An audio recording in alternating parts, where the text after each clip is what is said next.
Hi, this is Dr. Mark Hyman. Welcome back. Now, if you're deficient in this critical nutrient, you're twice as likely to die. This is a report actually from a study of hospitalized patients in the journal Critical Care. And up to half of all Americans are deficient in this nutrient and don't know it. In fact, it accounts for a long list of symptoms and diseases which are easily helped and often cured by adding this nutrient. In fact, in my practice, this nutrient is one of my secret weapons against illness. What is it? It's magnesium. It's the stress antidote and the most powerful relaxation mineral.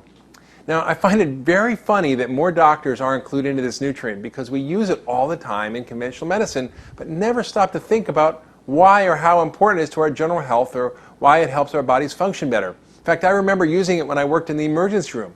It was a critical part of the medication on the crash cart. You know, if someone was dying of a life-threatening arrhythmia or regular heartbeat, we used intravenous magnesium. If someone was severely constipated or needed to prepare for a colonoscopy, we gave them milk of magnesia and a green bottle of liquid magnesium citrate, which completely empties their bowels. If a pregnant woman came in with preterm labor or high blood pressure of pregnancy or seizures of pregnancy, what do we give them? High doses of continuously dripped in or intravenous magnesium. But you don't have to be in the hospital to benefit from treating magnesium deficiency. Think of magnesium as the relaxation mineral. Anything that's tight or irritable or crampy or stiff, if it's a body part or even a mood, it's a sign of magnesium deficiency. This critical mineral is responsible for over 300 enzyme reactions, and it's found in all your tissues, but mainly bone, muscle, and brain. It's necessary for your cells to make energy, for many different chemicals, pumps to work, to stabilize membranes, to help muscles relax. The list of conditions that are found related to magnesium deficiency is very long. In fact, there are over 3,500 medical references on magnesium deficiency, but it's mostly ignored because it's not a drug, even though it's more powerful in many cases than drugs, which is why we use it in life-threatening and emergency situations like seizures and heart failure in the hospital, right? You might be magnesium deficient if you have any of the following things: muscle cramps or twitches, insomnia, irritability, you're sensitive to loud noises, you're anxious, you have autism, ADD, your palpitations, angina, you're constipated, you have anal spasms, you have headaches, migraines, fibromyalgia, chronic fatigue, maybe you have asthma or kidney stones. What about diabetes, obesity, osteoporosis, high blood pressure, PMS, menstrual cramps, irritable bladder, irritable bowel, reflux, trouble swallowing, and lots more? It's even been linked to inflammation in the body and higher C-reactive protein levels. So how bad is this problem? Well, it's very bad in our society. By conservative standards of measurement, which is the serum magnesium level, 65% of people admitted to the intensive care unit and about 15% of the general population has magnesium deficiency. But this is seriously underestimating the problem because a serum magnesium level is the least sensitive way to detect a drop in your total body magnesium. So why are we so deficient? Well, the answer is simple. We eat a diet that has practically no magnesium, highly processed, refined diet that's based mostly on white bread, white flour, meat, and dairy, all of which have no magnesium.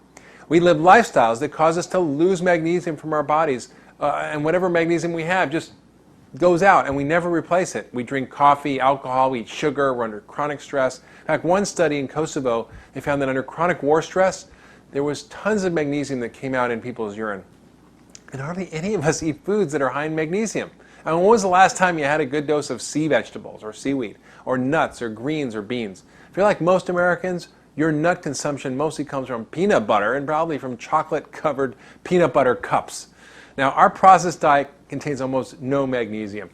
It's rare in our diet, and it's often poorly absorbed, and it's easily lost from our bodies. So a recent scientific review of magnesium said it's highly regrettable that the deficiency of such an inexpensive, low-toxicity nutrient results in diseases that cause incalculable suffering and expense throughout the world. This was from Medical Hypothesis in 2001. In order to absorb magnesium, we need a lot of it in our diet, plus B6 and D and selenium to get the job done. And much of our modern life conspires to help us lose whatever magnesium we do get in our diets. Magnesium levels are decreased by excess alcohol and salt and coffee and phosphoric acid and colas and profuse sweating. Although that's good, you still have to replace the magnesium. Prolonged or intense stress, chronic diarrhea, heavy menstrual periods, diuretics, which are water pills, antibiotics, other drugs, and even intestinal parasites.